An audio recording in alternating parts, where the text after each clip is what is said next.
Listing links are how you connect a product from your store to the item which represents it within SKULabs. These tell your team which items to pick on orders and your store which inventory to use when pushing stock.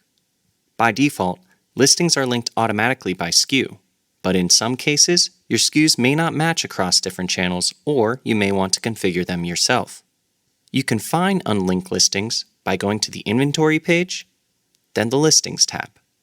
Here, you'll see your store's product listings and the items or kits they are linked to within SKULabs. To find unlinked listings, look for those with a red chain icon, or set your filters to only show unconfigured listings. For example, this red balloon is not linked, but I know I have an item for it in SKULabs.